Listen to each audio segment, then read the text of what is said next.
cianose, quando vai ficar mais azulada, mais violácea. Isso quando acomete mucosa, eu não coloquei aqui, a gente pode falar que é um enantema ou um cianema. Lesões permanentes, a gente vai ter telangiectasia, que vai ser uma dilatação permanente do vaso de pequeno calibre, um angioma, que vai ser um aumento do número de vasos sanguíneos, e a gente tem aí a diferenciação entre o névoa anêmico, que é uma mancha hipocrômica, que ela não se torna eritematosa à fricção, tá? Vamos começar aqui. Eu esqueci de colocar foto. Mas, enfim, deixa eu tentar aqui. Telangiectasia. Todo mundo tem uma amiguinha com rosácea, ou um vovô que fuma, que tem o rosto todo cheio. Telangiectasia é uma coisa simples de se identificar. Angioma. Quero ver quem lembra aí aquele vovô com aquelas bolinhas vermelhas no peito. Aquela lesão vascular bem vermelha. E o névoa anêmico é uma manchinha hipocrômica que, na verdade, quando a gente faz fricção, ela não vai fazer não vai se tornar eritematosa. Depois eu coloco a foto aqui, acabou que eu esqueci. Púrpuras são manchas devidas a pigmentos hemáticos. Podem ser petequias, vípses, equimoses ou hematoma. Petequia é uma lesão purpúrica pontiforme. Vípse vai ser linear, como se você desse uma chicotada no paciente, pegasse aí como é que fala? Aquele negócio de goiabeira, enfim, pegava um graveto aí de goiabeira, dava uma batida assim, vai fazer uma vípse. Equimose é como se fosse uma lesão purpúrica em lençol, assim, como ela fosse mais esparramada. E hematoma é uma coleção. Acaba que se confunde muito, assim, falando da equimose, chamando de hematoma, mas são coisas diferentes, tá? Lesão de conteúdo sólido. A gente vai ter agora, assim, eu acho que talvez seja o principal da aula aí, pápula. É uma lesão dura, de superficial, menor de 5 milímetros, e não vai deixar cicatriz. Sempre que vocês tiverem vontade de falar que tá com uma bolinha, faz um reverso medular e chama isso de pápula. Tem uma bolinha. Bolinha não, pápula. Então, assim, sempre que a boca tiver vontade de falar bolinha, fala pápula que vocês vão acertar. Então, assim, vamos lá, tá com uma bolinha no rosto. Não tá com uma bolinha no rosto, tem uma pápula. Meu filho tá cheio de bolinha na barriga. Não, tá cheio de pápula aqui na barriga. Aqui na minha coxa apareceu uma bolinha. É uma pápula. Então, assim, bolinha igual a pápula, para vocês, assim, decorarem com mais facilidade. Tubérculo é uma lesão de consistência dura medindo mais de 5 milímetros. Ela pode ou não deixar cicatriz. Então, assim, tudo que você tiver vontade de falar que é uma bola, você pode trocar a palavra por tubérculo. Você olha esse daqui. Amiga, você tá com uma bolinha aqui no braço? Você não vai falar que tá com uma bolinha. Você fala, pô, amigo, tá com uma bola no braço. Vai procurar o médico. Então, isso é um tubérculo. Ô, amiga, você tá aqui com uma bola e cheio de bola no dedo, credo. Então, pode falar que é um tubérculo. Nódulo é uma lesão de consistência endurecida, por vezes reconhecida somente à palpação. É o famoso caroço. Mesma coisa. Tá com a perna cheia de caroço, querida. Então, na verdade, ela tá o quê? Com nódulos. As lesões são mais palpáveis até do que visíveis, tá? Isso aqui é um eritema nodoso. Na verdade, a gente, quando passa a mão, a gente vai sentir o tal do caroço, que é o nódulo, mas, na verdade, visivelmente, ele não é tão visível. Esse paciente aqui com acne, quando a gente passa a mão, na verdade, a gente sente um caroço ali dentro, né? Tal da espinha interna, enfim. Os chamados de nódulos. Goma, coloquei aqui goma que não tinha na minha outra aula e a Dani sempre falava que eu esqueci de falar de goma. Vamos lá. Goma é um nódulo, assim, diferente, um nódulo peculiar que ele vai sofrer uma evolução dinâmica em 4 fases. Ele primeiro vai endurecer, depois vai amolecer, ele vai esvaziar para depois fazer reparação. A gente tem algumas doenças que cursam com goma. Gente, a foto tá ruim aqui para mim, mas enfim. Vamos lá. A gente aqui tem, vou falar bem leigo aqui para vocês entenderem. É um caroço que vai ficar mole, que vai esvaziar, vai começar a vazar para depois ele cicatrizar. A gente tem algumas doenças que fazem isso. Aqui é uma goma de tuberculose e essa aqui do meu lado direito aqui é uma esporotricose, que também faz essa lesão em goma, que é um nódulo que amolece, endurece, esvazia e depois vai fazer a reparação. Ceratose é todo espessamento superficial da epiderme decorrente da proliferação da camada córnea. Então, é tudo que vocês têm vontade de falar que está cascudo, que está soltando casca, que está grosso. Isso, na verdade, é uma ceratose. Cascudo troca a palavra por ceratose. Amiga, seu pé está cascudo. Tem uma lesão hiperceratótica na região plantar. Está com uma lesão cascuda, sei lá, no dorso. Também é uma lesão hiperceratótica, uma lesão ceratósica ou queratótica, tanto faz. São Paulo eles falam mais queratótica, que no Rio a gente fala mais ceratósica. Vegetação. Tudo que cresce ao exterior. Lesão em couve-flor, essa é mole, né? Uma lesão verrucosa, uma lesão seca, e a condilomatosa é uma lesão úmida. Então, mesma coisa. Tem um couve-flor nesse nariz, então é uma lesão vegetante. Aqui no rosto também, tem uma lesão aqui que tá meio brócolis, talvez, um couve-flor, mesma coisa, uma vegetação. Essa lesão aqui no pênis também, tá bem brócolis, couve-flor, é uma vegetação, uma lesão vegetante, essa aqui tá mais úmida, uma lesão condilomatosa. Liquenificação, espessamento da pele que vai evidenciar os sulcos e saliências. Isso é consequente do ato de coçar com muita frequência, paciente que tem muito prurido, ele coça, coça, coça, coça até liquenificar. É uma pele grossa. Tipo, minha pele engrossou, é diferente do cascudo, eu vou mostrar até aqui a foto. Não chega a ser cascudo igual aquela outra foto, mas é uma pele grossa. Então, uma área liquenificada. Coçou, coçou, coçou, coçou, coçou, vai assentar sulcos e saliências, vai ficar com essa epiderme mais espessada, vai fazer uma liquenificação. Essa outra foto aqui também, você vê que é uma lesão liquenificada, uma lesão como se tivesse mais espessa essa pele. Infiltração é o espessamento da pele decorrente do aumento do número de células, que pode ser inflamatório ou tumoral, tá? Tudo que vocês tiverem vontade, eu falo enxuchado, assim, tudo suculento, inchado, não é muito bem inchado, mas assim, essa coisa mais suculenta, inchada, é uma lesão infiltrada. Aqui, esse nariz aqui de sarcoidose, aqui, você vê que o nariz está infiltrado, tá todo enxuchado. Essa lesão aqui na perna também é uma lesão infiltrada, tá bom? E essa orelha aqui de hanseníase também, é uma orelha que tá toda infiltrada, enxuchada, é uma lesão infiltrada. Então, quando tiver vontade de falar suculento, enxuchada, tá inchada, enfim, aí troca por infiltrada. Esclerose é o endurecimento da pele, que é a dificuldade de pregueamento, é quando a pele fica um couro. Minha pele tá dura, tá um couro.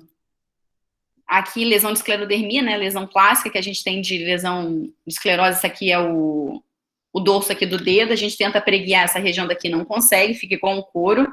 E essa daqui e essa aqui também, quando a gente tenta preguear essa pele, a gente vai sentir que ela tá dura, tá mais espessada, ela não repuxa, não tem essa flacidez natural da pele, é uma área de esclerose. Tumoração, são lesões maiores de 3 centímetros, e não necessariamente é maligno. Quando a gente fala tumoração, assim, pode ser lesão inflamatória, enfim, só vamos ficarem na cabeça que é só câncer. E é tudo que vocês tiverem vontade de falar que tá com brocotoma, tá com um troço enorme, é uma tumoração. Mesma coisa, o paciente aqui, ele não tá com uma bolinha, ele não tá com uma bola, ele tá com brocotoma nas costas, então uma lesão tumoral, é uma tumoração. Aqui, outra coisa aqui também, no couro cabeludo, é uma tumoração. Você não vai chegar a assistir ao pai de alguém e tiver assim, ele tá com uma bolinha na cabeça, o pessoal já fica mais assustado, tá com brocotoma, tá com caroção, enfim, tá com uma bola gigante na cabeça, é uma tumoração que se fala. E lesões de conteúdo líquido. A gente tem a vesícula, que é uma saliência cônica ao nível da pele, com conteúdo seroso medindo alguns milímetros. É uma bolinha, não é bolinha não, bolinha, tá? Então, mesma coisa. Bolinhas de água na boca, é uma vesícula, tá com bolinhas de água no tronco, enfim, na testa, são vesículas. Então, sempre que vocês tiverem vontade de falar bolinha, troca, fala vesícula. E bolha ou flictema, na verdade, assim, são sinônimos. Eu falo bolha, o pessoal do oftalmo fica falando, gosta mais de falar flictema, mas são sinônimos. É uma lesão de conteúdo líquido de dimensões maiores. É uma bolha de água, tal da bolha do calcanhar, assim, bolha de sapato. Isso aqui são bolhas. Vesículas são bolinhas bem pequenininhas. Essa daqui a gente já vê que ela tem um tamanho já bem maior. Pústula. É uma lesão de conteúdo líquido purulento, é a tal famosa espinha. Eu tô cheia de espinha no braço, cheia de espinha nas costas, tudo que tem conteúdo purulento. Vamos lá. Isso aqui tá uma espinha, é uma pústula. Aqui também tem outra pústula. Aqui desse outro lugar também é uma pústula. Tudo que vocês tiverem vontade de falar que é uma espinha, é uma pústula. É como se fosse uma bolinha que tem pus. Urtica é lesão alimentar de urticária, é uma lesão de tamanho variável, faz saliência na pele, pode deixar, tem na verdade um aspecto mais geográfico, e ela é decorrente da liberação de histamina e substâncias vasoativas na pele. E quando ela ocorre na derme profunda, hipoderme, a gente chama isso de angioedema. É a lesão clássica de urticária, alergia, é o que o paciente chega, na verdade, falando, eu tô com uma alergia no corpo. Na verdade, é uma urticária aqui, são umas placas eritematosas, edematosas, que fazem aqui um arranjo mais geográfico. Essa lesão aqui do braço, tem essa lesão aqui também no abdômen, você vê que ela faz aqui um aspecto como se fosse um mapa, fica mais inchado, assim, com esse aspecto mais geográfico, tá? É uma urtica. Edema, eu acho que isso é fácil para vocês, vocês já aprendem isso desde que entram em medicina, e na verdade até uma palavra mais popular, enfim, que é um distúrbio hidrostático, pode ser por conta de insuficiência linfática, por conta de inflamação, vai fazer um edema, que na verdade é um inchaço, aí esse é mole. Tá inchado, a gente troca, em vez de falar que tá inchado, a gente escreve edema num prontuário, igual as outras que eu já expliquei anteriormente. Mesma coisa aqui dessa perna, tá com edema. E solução de continuidade, essa daí é um pouquinho mais preciosa, digamos assim. A gente tem erosão, que é uma solução de continuidade superficial, que ela comete apenas a epiderme. É quando a gente fala assim, só soltou a pele, saiu a tampa, enfim, é uma erosão, é como se fosse uma úlcera bem superficial. Aqui a gente vê umas lesões aqui erosadas, aqui, ó, saiu um pouquinho da pele aqui nessa dermatite de fralda, a erosão é só quando sai a tampinha, aqui, ó, diferente da úlcera, que já sai aqui um pedaço maior da pele, e a fissura aqui como uma lesão linear. Escoriação é uma ruptura da continuidade da pele por um mecanismo traumático, é um arranhão, tá? Então, assim, tá arranhada, assim, você não vai escrever arranhada no prontuário, você vai colocar que é uma pele escoriada. Aqui, ó, coçou, fez um monte aqui de erosão. Essa mesma coisa, coçou, fez erosão, pode ser às vezes por usar aquelas escovinhas, aquelas mãozinhas que vendem na feirinha de Teresópolis, enfim, pode fazer erosão. Exulceração é uma erosão mais profunda, que ela chega até a derme papilar, mas não chega a ser uma úlcera. É o tal que tá com a pele em carne viva. Não é só não é uma erosão igual daquela outra foto que eu mostrei, que é bem superficial, ela já chega um pouquinho mais. É isso aqui. Isso aqui você não olha e fala que é uma úlcera, mas também não é uma erosão. Fica entre um e outro, assim. É o que o pessoal chama assim, tá em carne viva. Carne viva, aí você vai lá e já troca aqui por erosão. Úlcera também já é mais comum para vocês, é uma solução de continuidade com maior profundidade, ela pode atingir toda a derme, chega hipoderme, músculo, osso, vai invadindo. Coloquei aqui como ferida aberta, mas eu acho que úlcera é uma coisa mais simples para vocês. Isso aqui é uma lesão, uma úlcera, tá? Fissura é uma solução de continuidade linear, eu tinha mostrado naquela outra foto, naquele infográfico, é como se fosse uma pele rasgada, teve um rasgo na pele, fez uma fissura. Onde a gente vê fissura com facilidade. Quelites angulares faz essas fissuras, por cândida também, faz aquelas fissuras, fica aquelas erosões lineares. Aqui na mão também, aqui com fissuras, uma psoríase que pode levar. Aqui a minha hoje aqui tá ótima, não dá para ver se não mostrava para vocês. Lesões caducas. Tudo que é caduca que já foi, vamos lá. Escamas são lamínulas epidérmicas que se desprendem com facilidade. É tudo que está descascando, descamando, enfim. Está descascando é porque tem escamas. Então, essas aqui são lesões aqui descamativas, essas aqui são crostas de psoríase, essas escamas prateadas, desculpa. Aqui também a gente vê essas escamas se prendendo aqui na lateral da lesão, então aí você pode colocar se a escama ela é prateada, se ela é... Escolhe a cor, é só você ir colocando adjetivos a ela que você vai descrevendo lesões elementares. Crosta é o ressecamento de um exudato, então tudo que era molhado, que seca, vai virar uma crosta, é a tal da casquinha. Eu fiz aqui, eu me machuquei, tô com uma casquinha. Troca a palavra casquinha por crosta. Mesma coisa. Eu tô cheia de casquinha aqui na perna, casquinha amarela, que é que você tem? Você tem crostas melicéricas, que se parecem com mel, que são amareladas.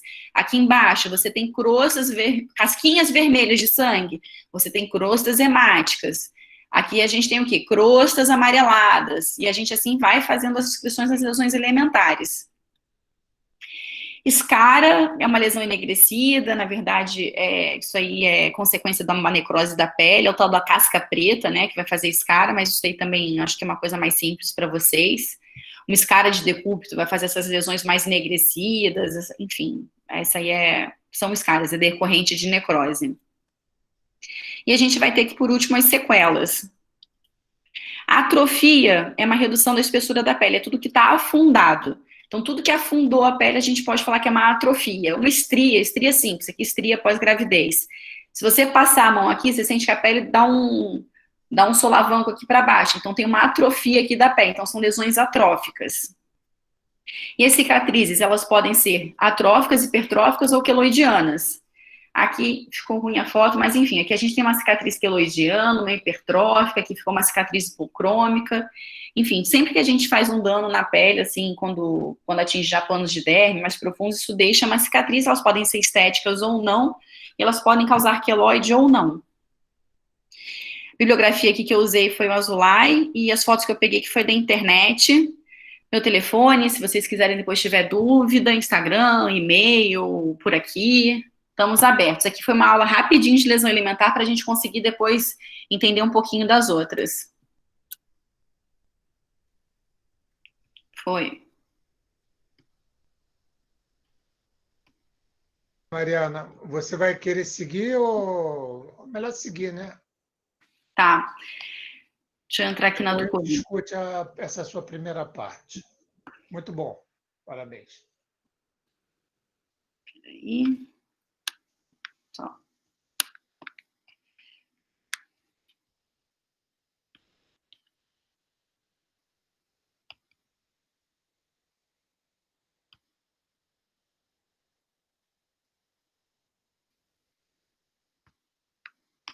Eita.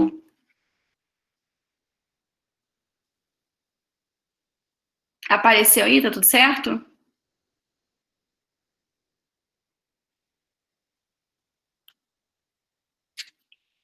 Eu não tô vendo o chat aqui. Foi? Sim, foi sim, Mariana, foi sim. Então, tá ótimo. E agora eu vou falar de um tema que é mais novo aqui, novo para mim, novo para todo mundo, né, que tá aqui assistindo, que é sobre as lesões dermatológicas no Covid-19. Tem mais ou menos uns 3 meses que começaram a surgir algumas publicações sobre as manifestações cutâneas do Covid-19. Inclusive, esse artigo eu me lembro até que eu estava lá da Itaiangá rodando com a Dani, foi quando começou a surgir no WhatsApp, começaram a compartilhar esse artigo no WhatsApp, enfim, a gente chegou até a discutir.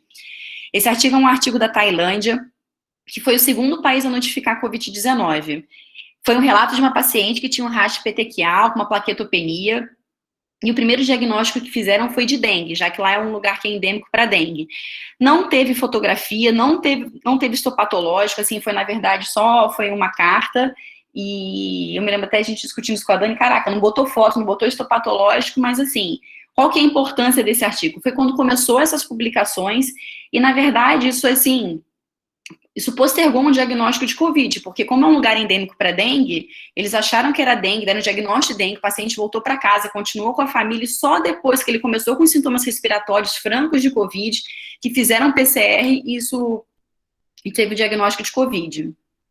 Então, assim, como realmente começou o início da investigação cutânea nas lesões de Covid-19, o Recalcati da Itália, ele fez um estudo que tinha um N de 88 pacientes, ele percebeu que 20,5% desses pacientes tinham alguma manifestação dermatológica. 14 deles tinham rash, que foi a manifestação mais comum que ele encontrou, e isso nos outros artigos isso continua se mantendo, que é uma manifestação mais comum do Covid-19. 3 desses 88 tiveram urticária, e um desses 88 tiveram uma lesão de varicela simile, né, uma erupção vesicular monomórfica. Ele colocou que o tronco foi a área mais acometida de todos esses pacientes, e ele não conseguiu relacionar isso com a gravidade de doença. Teve um estudo anterior chinês que foi feito com 1.099 pacientes, mas não foi feito por médico dermatologista. Eles colocaram que teve manifestação de rash e não explicaram mais sobre isso. Foi aí que o Recalcati começou a estudar melhor. Depois a gente começou a ter outros artigos relatando a acroisquemia aguda em criança. Teve um relato de um menino de 13 anos que ele tinha placas eritematovioláceas no dedo dos pés que evoluíram com bolhas e ulcerações. A lesão ela teve uma primeira hipótese como uma picada de aranha, Violent Spider, que é a Loxosceles, que a gente também tem aqui no Brasil. Depois que a mãe e a irmã, que são contactantes desse paciente, tiveram sintomas de Covid-19, positivaram para Covid-19, que atentaram para o diagnóstico, esse menino, na verdade, não chegou a fazer o teste, mas depois fechou como Covid-19, e atentaram para um possível dano de uma microtrombose, um dano endotelial do vírus. Aqui são as fotos do artigo, a gente consegue ver aqui, ó. Tem aqui essas máculas, aqui eritemato violáceo na ponta dos pés, depois formaram bolhas, essa bolha estourou, formou uma exúlcera, aqui no pé também uma outra bolha hemorrágica aqui na ponta do dedão. E teve esse outro estudo chinês que fizeram com 7 pacientes graves, eram pacientes internados no CTI lá em Wuhan, onde começou, né, a pandemia. Esses pacientes, eles tinham um dedímer aumentado, fibrinogênio, produtos de degradação de fibrinogênio extremamente elevados. 4 desses 7 pacientes tiveram CIVD, 6 deles receberam heparina de baixo peso molecular e 5 faleceram. O que isso é importante para a gente? Que esses pacientes com aproisquemia no CTI, a evolução mais grave uma evolução grave da doença, e eles começaram a atentar para o estado de hipercoagulabilidade no COVID, por isso que eles fizeram heparina de baixo peso molecular. O delta T entre sintomas dermatológicos e a morte desses pacientes foi uma média mais ou menos de 12 dias. Esse estudo não teve biópsia, então, assim, não teve uma avaliação histopatológica para se era dano viral, para realmente por conta do uso de aminas vasoativas no CTI, mas, assim, foi um informe fotográfico. Vou mostrar aqui as fotos. Essas fotos foram super famosas, assim, no WhatsApp aqui de dermatologistas, isso rodou bastante, são umas fotos bem emblemáticas. Aqui essas lesões necróticas nos pododáctilos, enfim, áreas aqui de necrose, aqui também está uma descamação, isso aqui eles avaliando a progressão da doença, né, e, enfim, com uma alta mortalidade desses pacientes. E vamos lá, qual que é a importância das manifestações cutâneas no COVID-19? Eu acho que aqui o principal é a gente conseguir identificar pacientes oligosintomáticos ou até assintomáticos respiratórios. E essas manifestações dermatológicas, elas podem ajudar no diagnóstico quando os testes forem escassos. A maioria desses artigos da Itália, da Espanha, enfim, apesar de ter um N grande, nem todos esses pacientes foram testados, porque a gente acha que às vezes é só aqui no Brasil, mas lá eles também tiveram muito problema para fazer a testagem desses pacientes, inclusive para publicação. E uma outra coisa importante também na manifestação cutânea do COVID é a gente conseguir excluir outras doenças, porque, assim, nem tudo que é um rash vai ser COVID, depois a Dani vai falar das lesões virais, aí vocês vão conseguir perceber isso um pouquinho mais. E uma outra coisa que seria interessante, que a gente ainda não tem essa resposta, seria se talvez fosse um fator prognóstico visível, né, tipo, se você tem essa lesão A, talvez isso vai evoluir de uma forma mais leve ou mais grave, isso consegue nortear de uma forma mais simples. Então, vamos lá, a manifestação mais comum que está sendo descrita é o exantema, o rash. Teve um estudo espanhol com 375 casos, inclusive eu acho que se alguém quiser aqui ler algum artigo, eu acho que esse é o melhor artigo para vocês lerem, que ele coloca isso aqui bem explicadinho. Que esses 375 pacientes, eles foram avaliados por dermatologistas. Novamente, somente 60 desses 375 que foram confirmados, porque não tinha teste lá na Espanha disponível, e a manifestação mais comum foi o exantema, e entre eles o exantema maculopapular, morbiliforme, purpúrico, e alguns tinham distribuição perifolicular. O rash, ele é extremamente inespecífico, qualquer doença viral pode fazer um rash entre morbiliforme, maculopapular. Passar aqui para as fotos. Aqui, essa aqui é a foto do artigo, desse artigo espanhol, que mostra um rash aqui, um rash macular que eu digo aqui, ó. Você vê aqui, ó. Você passa a mão aqui, você não sente relevo macular, eritematoso, com algumas, talvez aqui, umas pápulas, e elas são aqui algumas pápulas foliculares, que elas ficam aqui bem onde sai o pelo. Também nesse artigo, tiveram lesões de COVID que semelharam aqui o eritema elevato de Utinum, que isso também pode ser causado por outros tipos de vírus, que são essas pápulas, elas aqui têm são pápulas umbilicadas aqui, você consegue ver essas crostinhas aqui bem no meio, no dorso das mãos.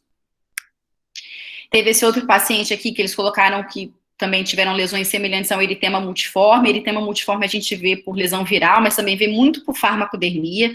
Isso é um viés que tem em todos os estudos, porque esses pacientes com COVID, eles acabam fazendo uma polifarmácia, e isso pode acabar confundindo entre o que é realmente lesão pelo vírus e o que é lesão por farmacodermia. Aqui, ó, eritema multiforme, que são essas lesões em alva, que tem uma lesão em alva aqui, um centro aqui mais claro, que vem uma área mais escura aqui, mais eritematosa com esse ao redor aqui. Esse aqui é um paciente meu de COVID, é um senhor que fez essas lesões, também fez um racha aqui, talvez papular, que fez algumas vesículas, mas foi um racha, assim, leve no tronco, e acometia até pescoço, aqui o pescoço dele. Tem até umas crostinhas aqui que ele fez algumas vesículas, mas o principal dele é que foi um racha no tronco. Esse daqui é o filhinho de uma amiga minha, filho de uma dermato também, que é amiga minha. E o filhinho dela fez aqui, não sei se dá para ver aqui muito bem na foto, mas ele fez um raste macular aqui com algumas pápulas. E uma coisa aqui que eu achei interessante no caso dele, que ele fez essa descamação lamelar na pontinha dos dedos, aqui na região acral, e isso é uma coisa comum que a gente vê na resolução de doenças virais. Ele ficou ótimo, ficou todo mundo bem. Aqui é um outro caso de um ex-aluno que veio me pedir ajuda, que teve Covid, que fez um raste aqui, um raste macular, assim, bem discreto, ele é mais moreninho, enfim, mas dá para ver aqui um algo vermelhinho aqui de fundo, que foi a única manifestação que ele teve. Na verdade, a esposa dele, que também foi ex-aluna, teve um outro tipo de manifestação, e a dele foi só esse raste bem rosa, assim, bem discreto. E agora vamos lá. A gente também teve descrição de síndrome do babuíno, que é o exantema flexural intertridiginoso simétrico relacionado à droga, que é essa sigla que a gente coloca aí. E a principal causa de babuíno é realmente associada à droga, mas tem alguns relatos de associação com vírus, principalmente o parvovírus B19. Esse aqui foi um relato de uma mulher de 64 anos, com PCR positivo. Ela iniciou esse quadro cutâneo no 4º dia de doença. Aqui. Deixa eu mostrar aqui a foto. E o que a gente tem aqui? A gente vai ver esse raste flexural aqui nessa fossa cubital, a gente vê aqui na região inframamária também, tinha região na axila. O que a gente tem aqui, que o autor colocou? Essa paciente, ela fez uso de paracetamol, né, que babuína, assim, é muito mais comum que seja por droga, mas ela começou esse raste no 1º dia de doença, quando ela começou o paracetamol. No 5º dia, esse raste já tinha sumido. Ela persistiu com o uso do paracetamol até o 12º dia de doença, quando melhoraram os sintomas. Então, ele acredita que tenha sido pelo vírus e não pelo uso de drogas. Uma outra manifestação que a gente tem aqui como uma terceira, talvez mais comum, entraria aqui, seria a urticária. Segunda, desculpa. Esse estudo aqui, esse outro estudo do Recalcati, que foi aquele italiano que fez aquela outra publicação ali no início, ele colocou que teve 13 em 18 pacientes que tiveram urticária com Covid, e todos os pacientes foram testados para Covid. E tem um outro artigo aqui que é de uma médica residente de 27 anos, uma médica residente no hospital francês, que ela teve um quadro urticariforme, que precederam os sintomas respiratórios. Ela, na verdade, estava com uma artralgia, odinofagia, abriu um quadro de urticária, ela estava no hospital provavelmente ali, já pegou, foi na dermatologista do hospital, teve um diagnóstico de urticária, começou com antihistamínico, e somente 2 dias depois do diagnóstico que ela começou a ter os sintomas francos de Covid, com aumento de PCR, febre alta, fez o PCR para SARS-CoV-2, que veio positivo. Vou mostrar aqui a foto dela. Aqui uma urticária, vocês conseguem ver essas lesões edematosas, geográficas, aqui no pé, nas mãos. Ela teve acometimento de face também. E aqui é um outro artigo espanhol sugerindo como documentar essas manifestações cutâneas de pacientes com Covid-19 para evitar contaminação por fômite. Porque, assim, nesse início, inclusive aquele estudo tailandês, a gente não fotografou, não tirou foto, não fez biópsia, porque estava com medo de contaminar. Ele coloca aqui o celular dentro de um ziplock, ele deixa tudo pronto aqui da biópsia para fazer, e depois, quando termina a biópsia, ele já descarta nesse mesmo saquinho, já joga isso tudo fora, o celular depois ele tira, limpa o celular todo, para conseguir fazer essa documentação fotográfica. E esse aqui é o caso dele, desse artigo espanhol, também outra manifestação aqui de uma erupção urticariforme, principalmente no tronco, nas pernas. Esse daqui, essa paciente também é uma ex-aluna, ela é esposa daquele que eu falei anteriormente, que teve aquele raste rosa, aquele raste bem discreto. Ela fez essa erupção urticariforme, acometeu face também, que normalmente esses artigos colocam que acomete principalmente tronco. Ela tinha acometimento de tronco, mas a foto ficou ruim, e aí eu coloquei essa aqui do rosto, mas a gente consegue ver aqui essa lesão aqui, edematosa, eritematosa aqui no rosto. Ela fez antihistamínico, ficou bem, foi também oligosintomática. E erupção vesicular, que é a erupção varicela símile, aqui ele coloca como uma terceira manifestação de Covid. É uma manifestação rara, mas ele coloca que é altamente sugestiva. Todos os 22 pacientes desse artigo foram confirmados com PCR para SARS-CoV-2. Eles não estavam em uso de novas medicações 15 dias antes do início dos sintomas cutâneos, e ele teve uma média de surgimento das lesões 3 dias após o início dos sintomas. Tiveram alguns que surgiram antes, mas a maioria 3 dias após o início dos sintomas. Acometimento do tronco, em todos os casos, não tinha prurido, que é uma coisa que é comum em varicela, né? Pacientes com varicela eles têm prurido. E os achados histopatológicos foram inespecíficos de doenças virais. Aí vamos lá aqui, ó. Se a gente consegue ver que acomete principalmente tronco, é um rash vesicular. Aqui, você tá vendo uma crostinha? Tudo que tem crosta é porque tinha líquido dentro. Aqui também dá para ver umas crostinhas, só que é um rash vesicular monomórfico. O que que é isso? É tudo de uma forma só. Então, é monótono, é um padrão aqui. Só tem um jeito aqui, esse rash vesicular aqui do tronco. E aqui no histopatológico, a gente consegue ver essa degeneração vacuolar aqui da camada basal, assim, não tem infiltrado linfocitário aqui também bem pobre. É, assim, nada muito diferente de qualquer outra doença viral. Esse aqui é um outro caso meu que eu acompanhei, que é o pai de uma amiga minha, que é médica e teve Covid. Ele fez aqui lesão vesicular no tronco, uma vesicular monomórfica, ele não fez muito eritema, enfim, que também ficou bem, ficou oligosintomático. Esses sintomas dele demoraram mais ou menos uns 5 dias para desaparecer, eu só fiz antistamínico para ele. E tem as lesões agora que são bem faladas do Covid-19 pele, que é o eritema pérneo, o Tilblen-like lesions.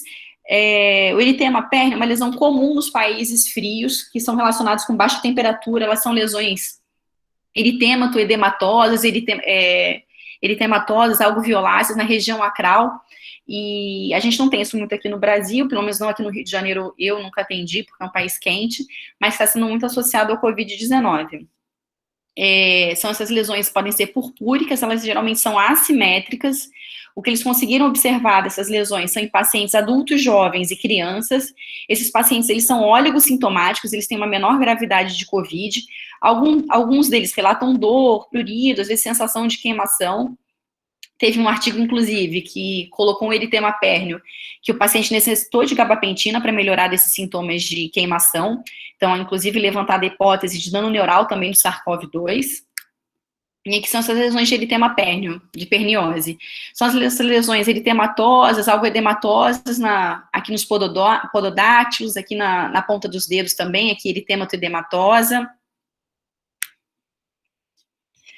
Aqui também um outro artigo, que foi também de perniose com paciente com Covid ólico sintomático. Esses pacientes todos tiveram um desfecho bom, apesar desse edema grande aqui, essa lesão aqui eritematosa, que quase que violasse nesse dedo. Pacientes jovens. E aí chegou na mídia sobre os COVID toes, né, que são os dedos de Covid, que são essas lesões, nada não deixam de ser essas lesões acrais isquêmicas. Na verdade, isso atenta a gente para uma possível não que a gente já sabe hoje em dia, né, mas para essa microtrombose cutânea e para as alterações neurológicas do Covid, né, que elas podem estar envolvidas. Aqui foram esses artigos que saíram em mídia leiga, enfim, saiu Globo.com, tal dos Covid-toes, aí, enfim, essas mesmas coisas, que são lesões de eritema pérneo, que é esse eritema, edema na ponta dos dedos, aqui também. Aqui dos Covid-toes, essas lesões, essas placas, eritemato-edematosa nos calcanhares também.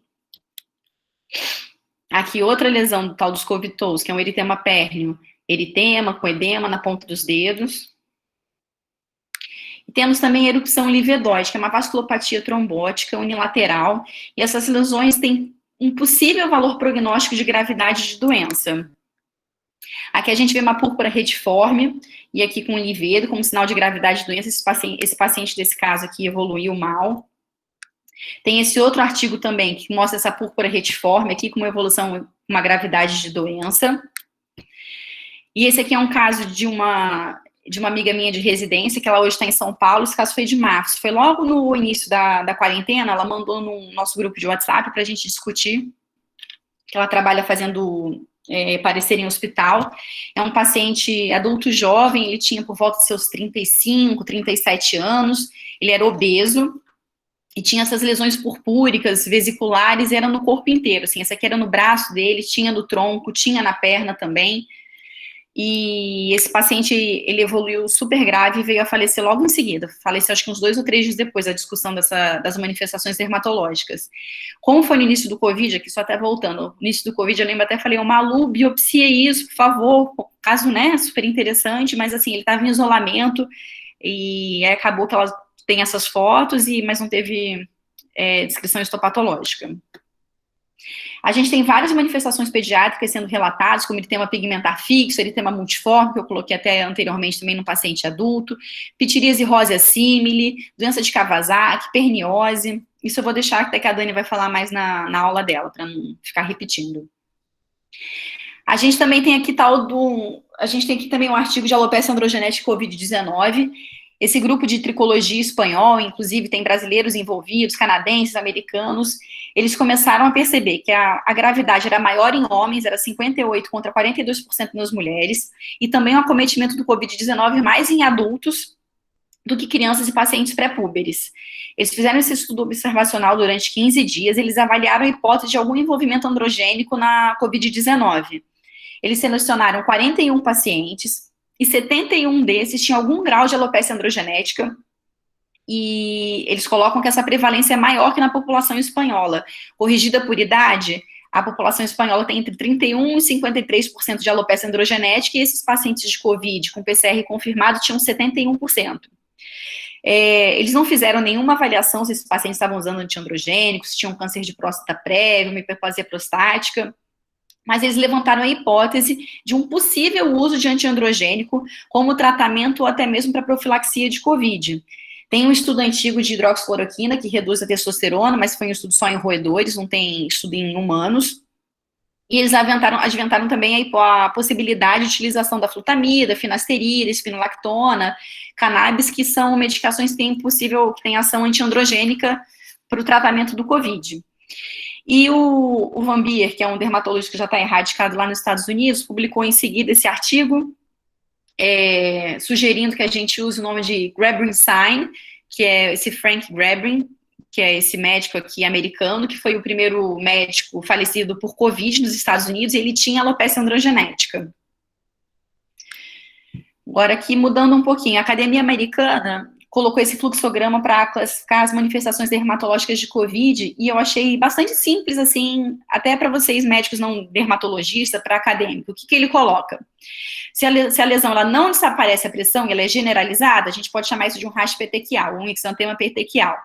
Se ela é mais acral, que ela não desaparece com a pressão, talvez aqui uma isquemia acral.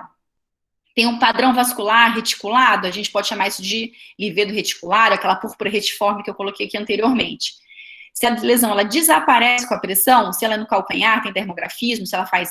Calcanhar não, desculpa. Se ela faz esses vergalhões, tem dermografismo, a gente chama isso de um rash urticarial, né, uma erupção urticariforme. Se não faz esses vergalhões, um dermografismo, a gente vai chamar isso de um rash eritematoso, um rash macular, enfim. E se tiver vesículas, crostas, erosão, a gente chama isso de um rash vesicular, aqui nessa foto daqui. Esse rash eritematoso, gente, eu adoro fazer isso com o paciente, quando ele vem aqui com rash, eu coloco o meu dedo assim, eu coloco até os dois assim, para fazer um coraçãozinho, e falei, olha, você tá com rash, isso é super legal. E vamos lá, e nós, profissionais de saúde, assim, o que a gente está sofrendo durante essa pandemia? Várias fotos dessas vieram, assim, se transformaram em ícones e fotos de Instagram, Globo.com, né, sobre essa questão do sofrimento dos profissionais de saúde durante essa pandemia. E, assim, essas lesões cutâneas por EPI, elas são extremamente comuns, elas podem gerar eczema de contato, principalmente por conta do elástico na orelha, a compressão do dorso nasal, urticária, a acne, lip leak syndrome, que é uma lesão por lambedura, por conta do uso do EPI durante muito tempo, o médico, o profissional de saúde, como está todo paramentado, ele não está bebendo água, fica desidratado, começa a lamber a boca, faz esses eczemas nos lábios, pode causar uma hiperpigmentação nos locais de pressão da N95, flare-up de doenças prévias. E aqui nesse artigo da Academia Americana, ele coloca que até 97% dos profissionais de saúde, eles vão ter algum sintoma cutâneo por conta do uso de EPI, esse EPI por longos períodos, enfim, diariamente. E o que ele sugere para que isso seja amenizado? Que a pele seja limpa e hidratada entre 30 minutos a 1 hora antes de colocar os EPIs. Ele coloca para evitar hidratantes à base de petrolato, porque ela pode prejudicar a integridade das máscaras. Lavar as mãos e secar bem antes de colocar as luvas, para evitar que fique com umidade.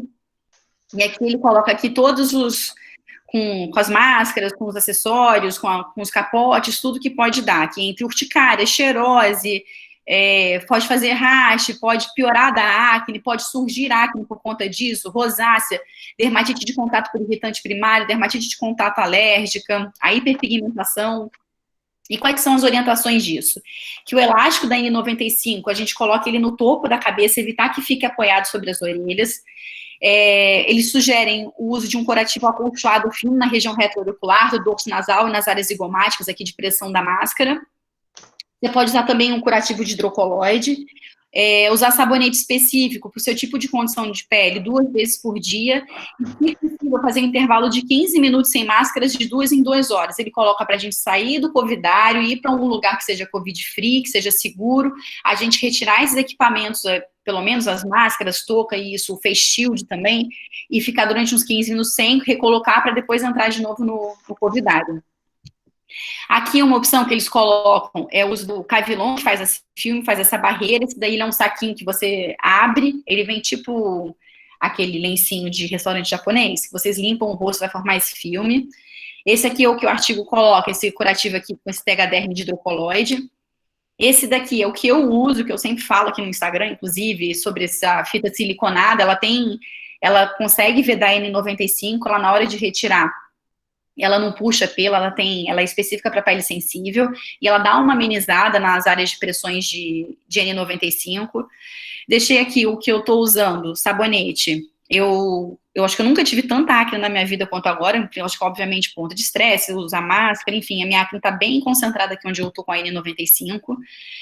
Deixei aqui hidratantes que não tem petrolato, passeio sem nenhum conflito de interesse, tá, gente? Mineral 89, você pode usar antes, ele seca rápido. O que eu tenho aqui que eu uso é o Toleriane Ultra 8, mas lembrar que ele é em spray. Se você for fazer esse spray no meio de um covidário, isso pode aerolizar vírus, então fazer isso fora do covidário. Deixa aqui uma opção de um Probion Resgate, a gente lava muito as mãos, a gente está lavando, escovando com muito mais frequência, então assim, tá piorando eczema desidrótico, causando eczema, enfim, mão ressecada, prurido, então proteger esse manto lipídico da pele, depois da lavagem das mãos, hidrata a pele, espera secar e calçar a luva. Deixei aqui o Nutrel suavizante, o paciente tem uma pele, enfim, o profissional de saúde, uma pele às vezes mais sensibilizada, pode usar o Nutrel, que é uma sensação agradável, dá uma hidratada, também melhora esse manto lipídico da pele. E o Cicalfate, Cicaplast também, que eu tô usando no lábio, e realmente tá ficando com o lábio muito ressecado, que a gente quase não bebe água. E é isso, gente. Eu deixo aqui esse QR Code. Não é de live sertaneja, esse QR Code é do meu Google Drive. Todos os artigos, eu acho que tem, sei lá, quase 60 artigos, todos eles na íntegra, que foi o que eu usei nessa aula. Só vocês escanearem, estão todos lá disponíveis para vocês fazerem download. Tem meu telefone aqui, com meu WhatsApp. Se vocês tiverem dúvida, enfim, hoje, não só hoje, enfim, se vocês precisarem, fiquem à vontade para me mandar um WhatsApp. Eu conheço algum de vocês do 5º ano, vocês sabem que eu sou super disponível. Tiver vergonha, quiser mandar mensagem pelo Instagram, pode mandar e-mail, vocês fiquem à vontade. E é isso. Muito bom, parabéns, Mariana. Gostei muito da sua aula, da sua disponibilidade. Então, vamos fazer alguns comentários. Primeiro que as estatísticas, né, elas são totalmente, e eu quero chamar a atenção disso principalmente por conta, para vocês analisarem cada situação. Então, teve aquele artigo italiano que 20% dos pacientes que estavam internados apresentaram um quadro, algum tipo de erupção cutânea. Então, para vocês não ficarem com esse número tão alto, o número deve ser 0,01% de todo mundo que tem infecção, e não um número tão elevado. Claro que quando a gente está diante de um paciente com acrocianose, a gente vai estar diante de um paciente muito mais grave do que qualquer outro quadro, né? Então, claro que vai ser um mau prognóstico, independente da etiologia. Existe um aspecto que é difícil, que a gente vê nos pacientes internados com outras doenças, é saber se aquele quadro, que pode ser uma erupção, um rash, eritema papuloso, só eritematoso, é decorrente daquela doença que pode ser viral ou bacteriana, ou se é fruto de uma farmacodermia, né? Então, na prática médica, nós devemos evitar remédios desnecessários para não confundir. Imagina só, uma pessoa que toma um idoso que não tem acompanhante, ou mesmo com acompanhante, que também pode se confundir, tomando 8, 10 remédios. É certo que ele vai se confundir a partir de algum momento, e essa confusão pode gerar um quadro pior em algum sentido, né? Então, tomar cuidado com isso, e o diagnóstico diferencial em muitas situações médicas fica difícil ter a certeza. Eu acho que nas erupções virais, nos quadros, nas infecções virais sistêmicas,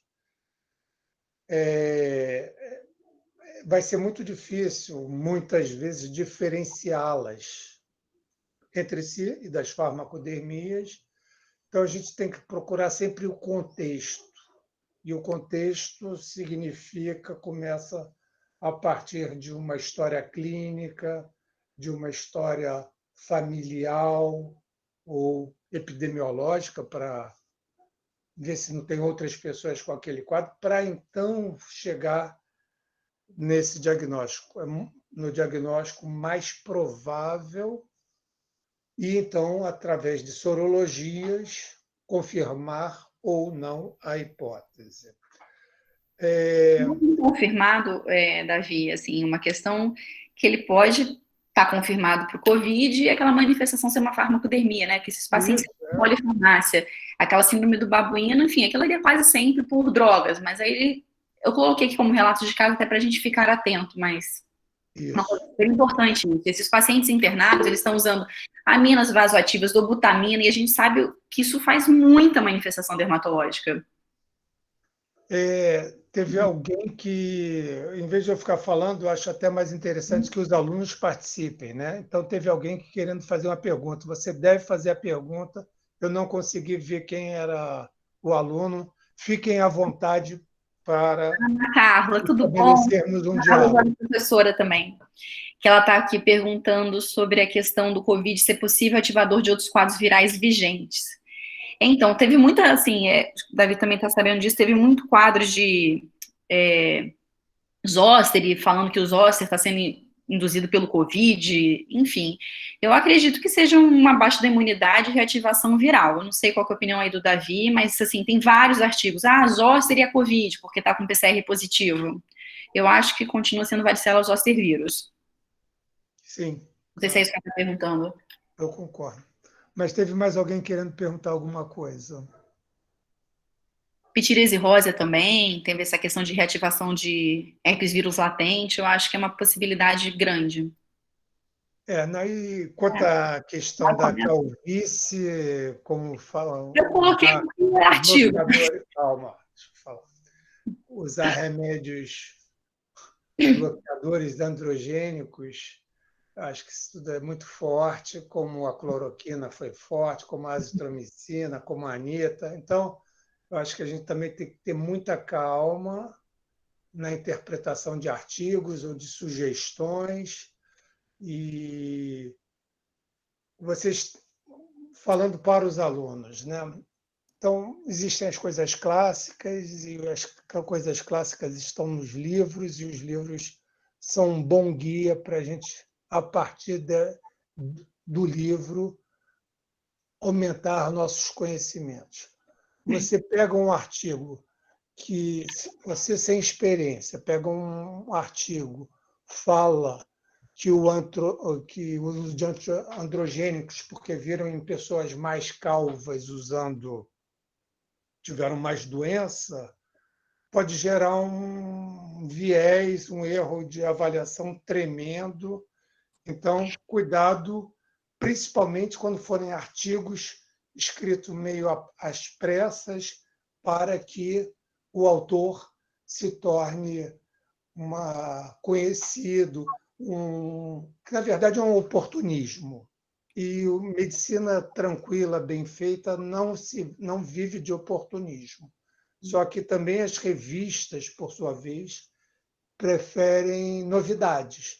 E aí, também por oportunismo, publicam, quando, na verdade, seria mais recomendável avaliar maior número de pacientes para se ter alguma conclusão mais definitiva e uma apresentação de algo mais substancial e não uma mera especulação folclórica, como muitos dos artigos a gente vê por aí. Eu queria falar um pouquinho, eu posso? Fala, Daniele. Oi, Mari. Primeiro, parabéns, sua aula foi excelente. Ainda bem que você fez, porque acho que a sua ia ficar bem melhor do que se eu tivesse feito. Muito boa mesmo. Muito boa mesmo. Boa experiência. Você está na luta, ou Mariana? Você atende faz muito plantão? Não, no consultório, na verdade. Eu não estou em linha de frente, não. Não, porque você está com cheio de casos aí, então é que você está conectado com o mundo. Eu tenho muito de casos que, na verdade, são ex-alunos, assim, que vão mandando, colegas, amigas médicos. Mas é legal aí, isso. Estar o que você acha? É uma telemedicina, mais ou menos, digamos assim. Na verdade, eu tenho um caso que eu estou acompanhando aqui no consultório, que é um ortopedista que teve Covid, já está 2 meses já de Covid e continua fazendo erupção corticaliforme. Se foi remédio, se foi Covid, enfim. O que eu queria falar é que a situação atual, a gente está tendo uma fotografia, né? Os artigos eles estão sendo uma fotografia da situação atual em cada localidade, em cada região. Então, naquela região faz-se um artigo que é, na verdade, uma série de casos, né? São avaliações transversais. E vão ter muitos vieses, né? Só os estudos mais à frente eles vão poder mostrar para a gente retrospectivamente as relações de nexo causal, o que causou ou não. Por exemplo, esses quadros de Liveira em pacientes graves, será que isso realmente não foi pelas aminas? Na minha época de CTI, eu lembro de ver muitos pacientes com esses quadros de necrose de extremidades, com isquemia, por conta das aminas em dose altas. A gente está vendo vários quadros também que parecem ser fármaco, né? Os pacientes têm os medicamentos que são feitos, e os medicamentos, muitos deles ficam em casa se automedicando, provavelmente, por medo de ir para o hospital procurar atendimento, porque acha que lá é que vai se contaminar, onde está a maior chance de complicação. Então, até tem tido casos mais tardios, isso até sendo repensado, quando que o paciente tem que ir para procurar a emergência, né? A gente tem alguns colegas que estão no front, né, como a Roberta, de repente até se ela quiser falar um pouco isso, fiquei me perguntando se é possível tirar a máscara de 2 em 2 horas, né, para poder, não sei se... É a sugestão do artigo, é ótimo, mas assim, fiquei me perguntando se na prática isso poderia. E outras coisas que foram faladas também, outras situações, a gente tem vários vírus, né, que causam uma mesma manifestação, né? A gente vê, por exemplo, a mononucleose, eu vou falar isso para frente um pouquinho, mas a gente tem vários vírus que estão fazendo a manifestação. Então, às vezes o COVID vai mostrar para a gente que ele é um a mais. Não talvez tenha doenças do COVID, né, na parte cutânea, né? Mas é um vírus a mais que está dentro de um quadro, um espectro de lesões que outros já causavam também. Mas acho que isso só o tempo vai dizer para a gente. Eu acho que é super válido, né? O Davi fala muito isso, que a gente tem que, né? Eu vejo ele falando isso lá na Santa Casa para os pós, de olhar o texto, começar na formação, o básico, conhecimento, e depois a gente vai aprofundando, né, o nosso conhecimento através do mestrado, do doutorado, para aprender a fazer a leitura dos artigos. E Mário, eu falava da goma porque eu tenho um viés, né? O meu mestrado foi em tuberculose, né? Tuberculose cutânea. Então, assim, tem a tuberculose gomosa. Foi a goma. Mas excelente, Mari. Foi muito boa a sua apresentação. Agora vamos deixar, né, os alunos falarem um pouquinho, né? Eu até peguei aqui, não sei se está todo mundo vendo, eu trouxe aqui a fitinha para vocês. Daqui a pouco vocês vão começar a voltar a atender. Como é que eu estou usando? Fazer aqui demonstração ao vivo. Acho que isso pode ajudar. Aqui, ó, essa fita aqui é a tal da fita siliconada da 3M, tá? Dá pra ver aí? Dá. Dá? Então, eu deixo ela aqui no dorso nasal. Passa aqui mais um pedaço de vidro ela aqui no meio.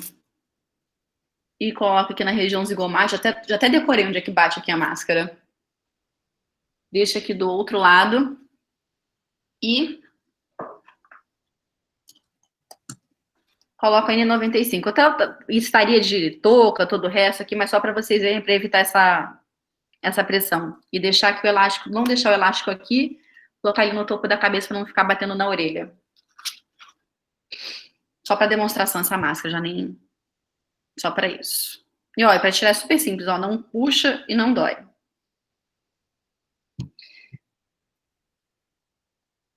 Acabou-se.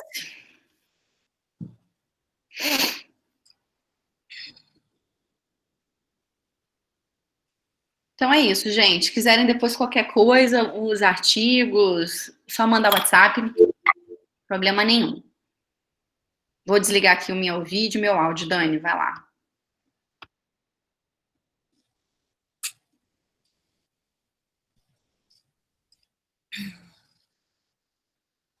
Posso começar, Davi? Você quer falar mais alguma coisa?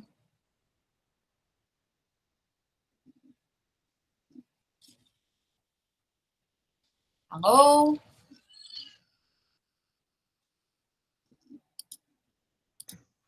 Não sabia que eu estava com o microfone desligado. É. Não, eu quero que os alunos participem, né? Que eu acho que sempre o mais importante de tudo é a participação do aluno, tirando suas dúvidas. A Roberta fala aqui que se estiver usando a roupa de astronauta, fica difícil de tirar a máscara. Totalmente difícil. As pessoas ficam sem ir ao banheiro, demoram mais a ir ao banheiro por conta dessa roupa toda. Isso pode também até favorecer infecções urinárias, etc. Então, só chamando a atenção, né, na questão das máscaras, etc., que o uso muito continuado pode dar, primeiro, uma dermatite por irritante primário, depois, um eczema de contato propriamente dito. Então, são os temas que é só pegar o livro e dar uma estudadinha para relembrar bem. E lembrando que o contato com a pele, principalmente do látex, da borracha, em geral vai causar o quê? Eczema de contato e essas máscaras também, muita dermatite por irritante primário. Mas lembrar da síndrome da urticária por látex, que ocorre principalmente em profissionais de saúde ou em pacientes com espinha bífida que ficam sendo manuseados com luvas e levam ao quadro de verdadeira urticária, né? Então, isso é um aspecto que não pode ser esquecido, que o contato de substâncias com a pele podem, além do comum, que seria a dermatite por irritante primário, e do eczema de contato imunológico, levar a quadros de urticária. E na urticária ao látex, lembrar também da associação que existe com a síndrome do látex fruta, que tem reação cruzada de antígenos com algumas frutas como banana, abacate, papai, kiwi, castanha e tomate, tá? Então, é só para vocês lembrarem disso, ok? Vamos lá, cadê os alunos para a gente falar, para ouvir um pouquinho as dúvidas? A Eliane também aqui fez um comentário, que fica 4 horas também com a máscara, sem conseguir beber água. É guerra, mas a guerra está passando e eu espero que daqui a 2 meses assim, praticamente já tenha passado, mas isso vai ficar entre nós. Isso vai se tornar um problema endêmico, talvez pelos próximos anos, vai ter pipocando um caso ali, outro aqui, mas essa epidemia, essa pandemia com altos níveis de acometimento vai tender a arrefecer em 1 mês e meio, 2. Vamos lá, cadê os alunos falando?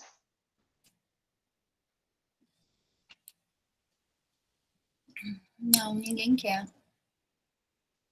Ninguém quer? Esses alunos estão muito passivos ou sabem demais. Então, vamos partir para a Daniele. Está na hora, né? Vamos lá, Dani, por favor, com a palavra. O ideal é compartilhar numa janela, não é isso? Ou é na tela inteira? Compartilha a tela Perdido inteira. aqui, eu estou me vendo, só eu me vendo, mas eu não queria estar me vendo, queria estar vendo vocês, claro.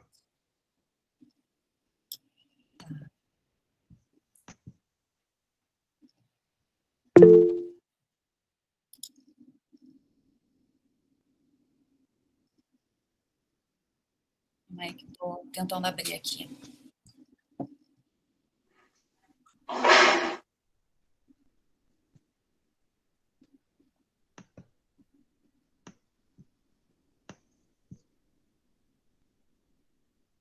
Eu acho que...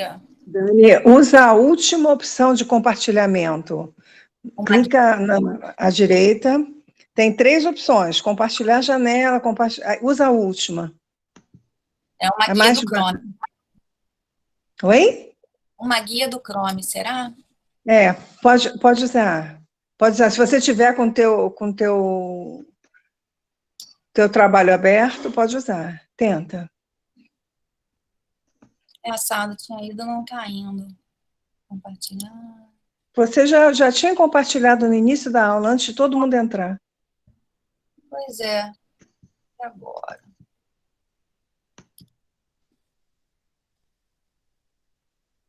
Calma aí. Então, enquanto a Dani está se organizando, aí eu vou dar 2 informes. Então, quarta-feira, nós faremos uma aula com vocês, nesse mesmo horário, 8h30, sobre pupurri de lesões dermatológicas para chegar e mostrando alguns diagnósticos. Então, eu acho que vai ser bastante interessante, porque está pegando várias doenças e também lesões elementares para lesões do dia a dia, doenças do dia a dia, para vocês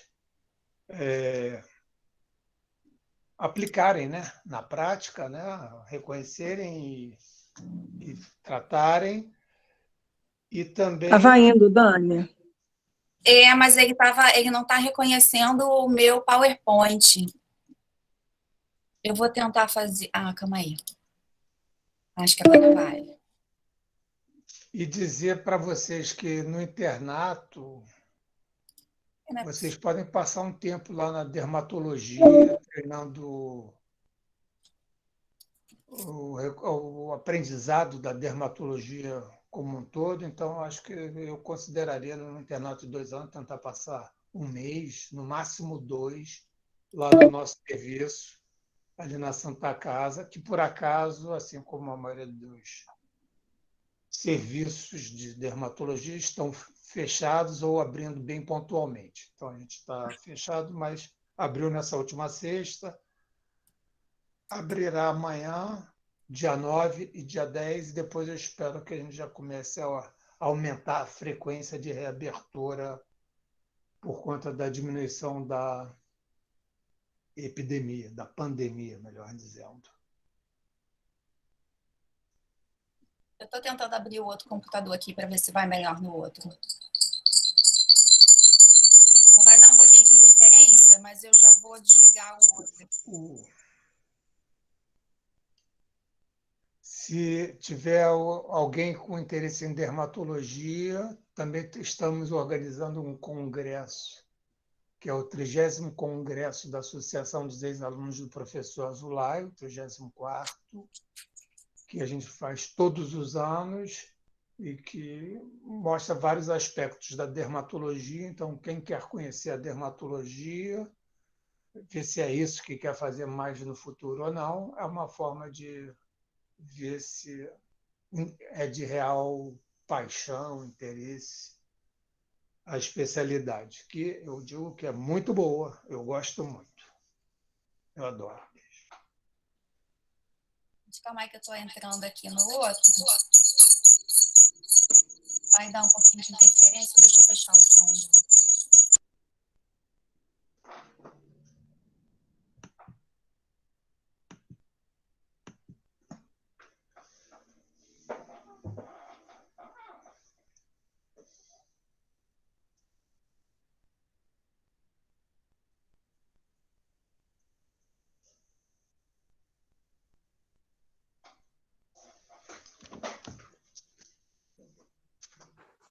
Dani, o João Pedro, que trabalha com o Hugo, está pedindo para você compartilhar a janela.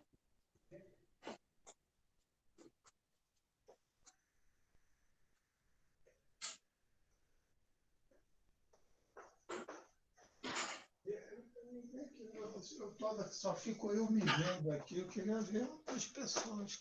Que eu... Quer? Por que eu estou me vendo? Eu não queria me ver.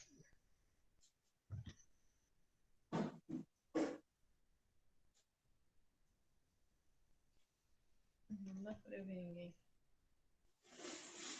Aí, por causa disso, eu fico me vendo.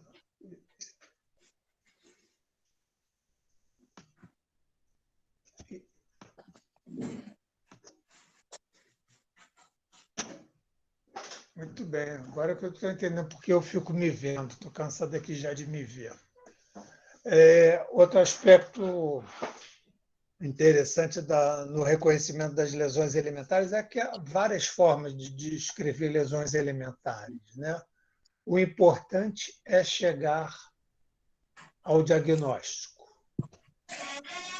Por vezes, a inspeção é o principal ponto da consulta do exame dermatológico e, às vezes, a gente chega ao diagnóstico, nem chega a pensar que uma mancha crômica é a característica do quadro de vitiligo. Você já vai no automático falando, é vitiligo.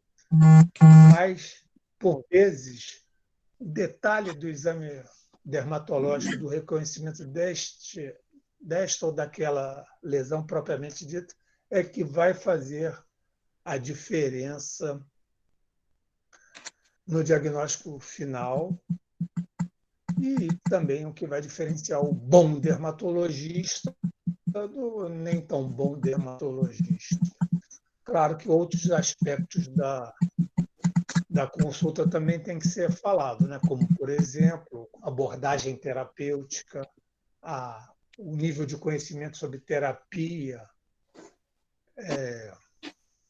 que o dermatologista tem em relação a outro, usar medicamentos adequados de acordo com aquela situação. E, não menos importante, o estabelecimento de uma relação médico-paciente. O paciente não é só uma doença, é um conjunto. Tem a questão psíquica envolvida nas doenças, inclusive como causa das doenças, né? Então, a gente não pode negligenciar essa parte da consulta, que é a relação médico-paciente propriamente dito. Então, procurem conversar, procurem fazer uma anamnese. Então, sigam na vida os princípios básicos e antigos. Claro que a gente pode chegar direto e fazer o diagnóstico, mas a chance de errar é muito grande. Não estabelecer a relação médico-paciente é reduzir muito a medicina a uma coisa mais técnica. E medicina é algo humanístico, uma ciência humanística. Então, temos que valorizar. Mas, de qualquer maneira, eu peço que vocês façam sempre a rotina normal, que é a anamnese, seguido do exame físico, pensar numa hipótese e aí pedir exames complementares. Porque quem não faz essa rotina e pede direto exames complementares vai estar onerando o sistema médico, vai estar desviando, às vezes, do problema. Isso não é uma medicina eficaz. Então, Gente, vocês estão me vendo? por enquanto, eu não estou te vendo. Eu estou me vendo. Mas vocês estão me ouvindo? Vocês estão vendo a minha tela? Dani, estava vendo o início da tela. Tá, deixa eu ver se a apresentação vai abrir. Se vocês vão ver a minha apresentação. Vocês estão vendo a minha tela? Sim, sim. Vocês me Toda ouvem? de florzinha? Sim, sim, sim. Então, vou só Perfeito. a apresentação abrir aqui. Foi. Vocês me ouviram o que eu falei agora? Ouvimos sim, Davi. Ouvimos sim. Ainda bem.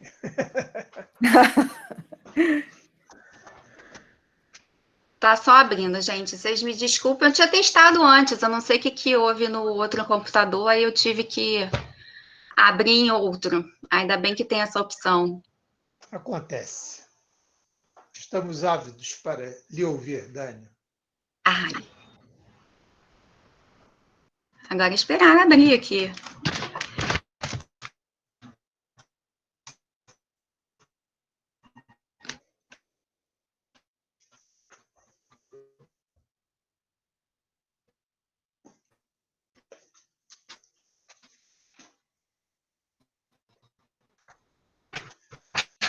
Então, fazer mais um comentário, né, sobre a questão da erupção vesicular, que a Mariana falou na aula dela, que Tá ela é carregando, porque tem muita foto. monomórfica, né? Todas as lesões ao mesmo tempo.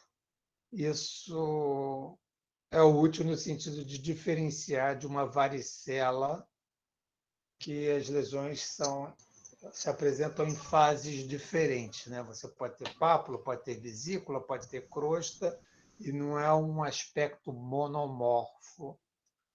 Aliás, sobre isso eu falarei na aula sobre pupurri das lesões dermatológicas. E aproveito, então, pesquisem o que é pupurri. Ou alguém sabe o que é pupurri? Fique à vontade para falar.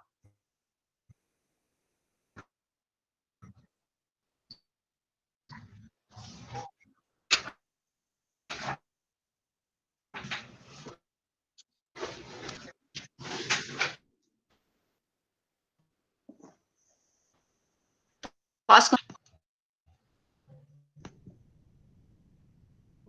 Vamos lá, Dani.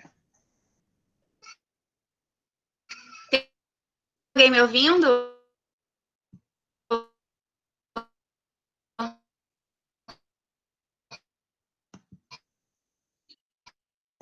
Sim.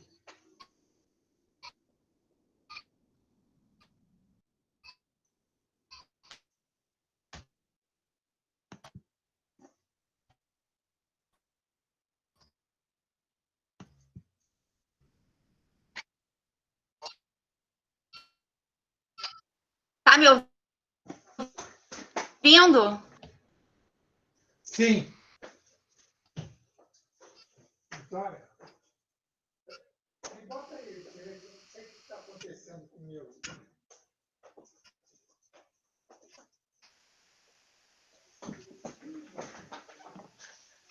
Mãe, desligado? A que a Mariana apresentou. É só para uma breve identificação, eu sou formada fiz dermatologia na UERJ, atualmente faço trabalho da clínica médica, né, atendimento lá na clínica médica no Polo do Itanhangá, e eu e a Mari, a gente tem um horário de um ambulatório de dermato lá, que está sendo bastante produtivo. Também faço a preceptoria da dermato lá no Instituto de Dermatologia do professor Davi Azolar, então o Davi é meu chefe, e tenho mestrado na Fiocruz. Vamos lá, as doenças, assim, eu escolhi falar sobre exantemas virais, mas as doenças exantemáticas, elas têm várias causas, né, que podem estar associadas, então não são só os vírus, são também os fármacos podem ser causas implicadas, assim como bactérias, toxinas bacterianas e ricétias. Esse slide é para mostrar para vocês que as manifestações, a apresentação cutânea, ela pode ser muito similar. Não dá para você fazer uma diferença, uma distinção das lesões, da etiologia, só olhando a lesão. Você tem que contextualizar, você tem que fazer outras perguntas para poder nortear o seu diagnóstico. E o que é o exantema, né? O exantema, ou rash, é um eritema disseminado agudo e efêmero, que se apresenta nas formas eritematosa, vesiculosa, papulosa, ou uma combinação dessas apresentações. Mas muitas vezes vocês vão encontrar descrito como morbiliforme, que é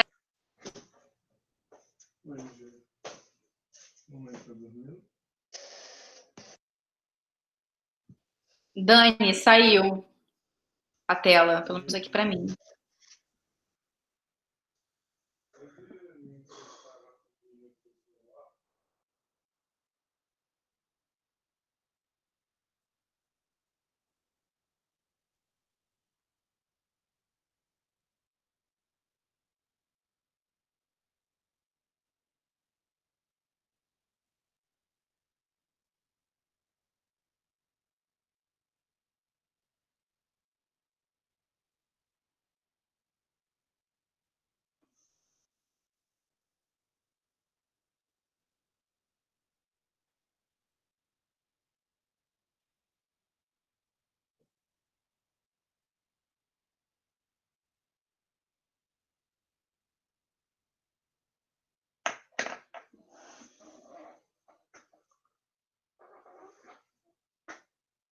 Puxa vida.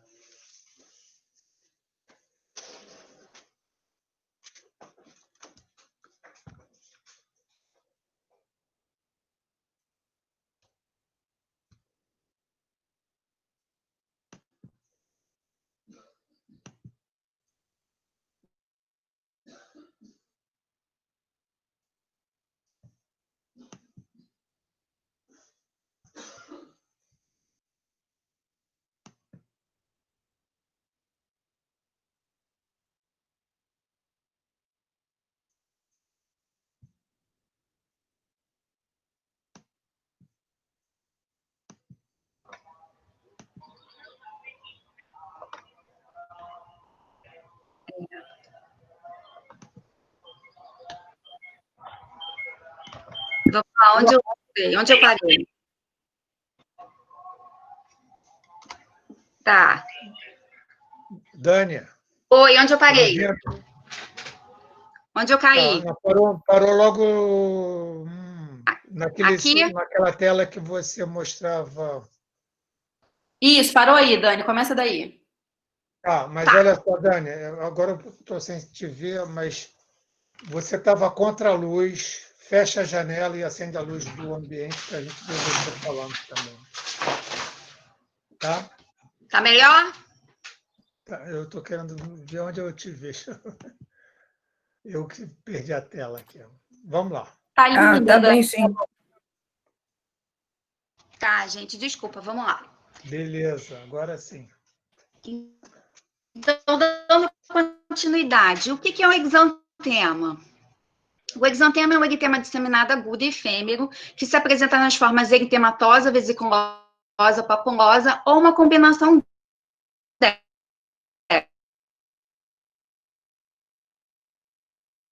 Pode ser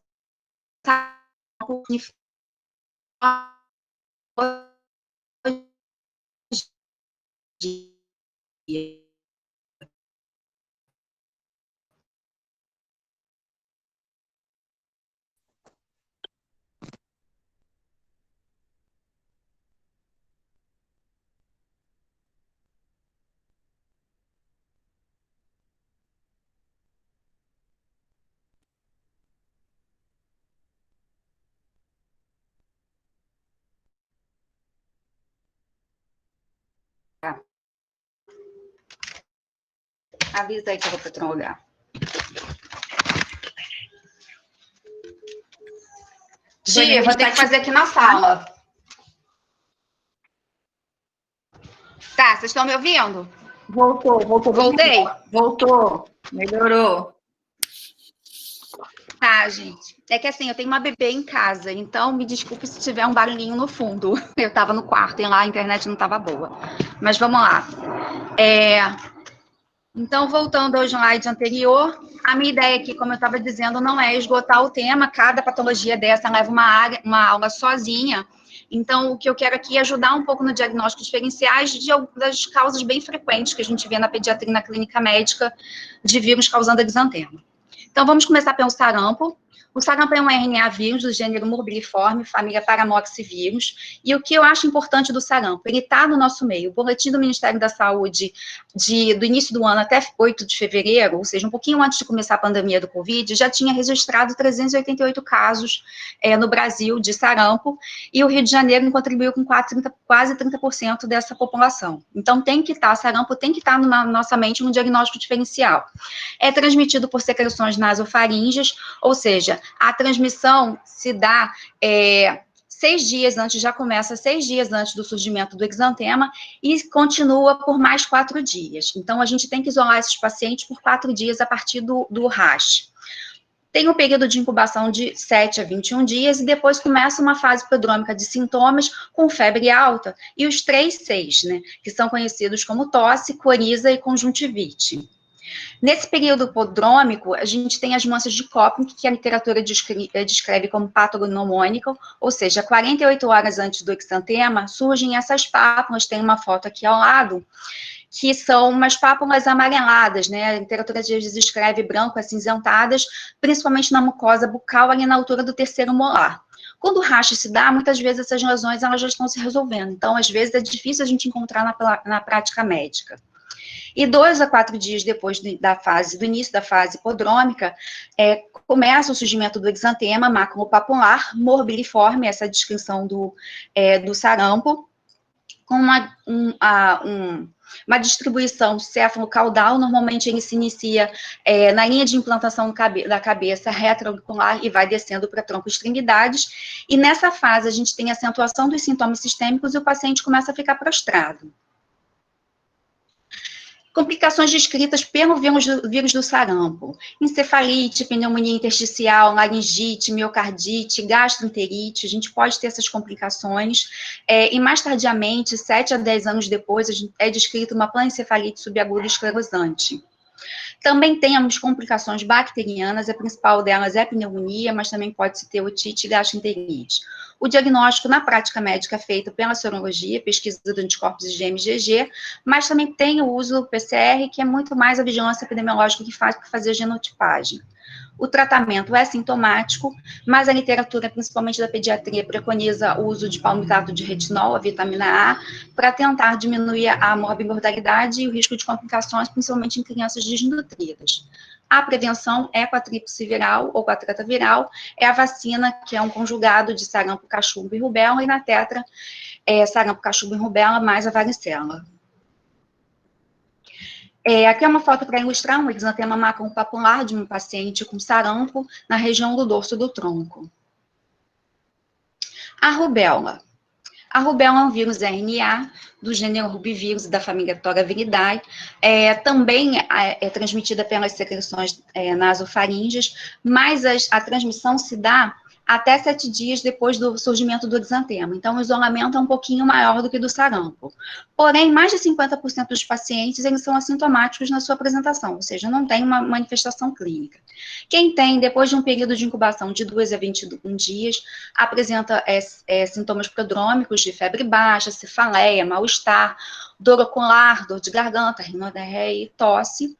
E após 2 a 5 dias, surge o exantema maculopapuloso, também de distribuição céfalo-caudal, com uma duração de 3 a 4 dias.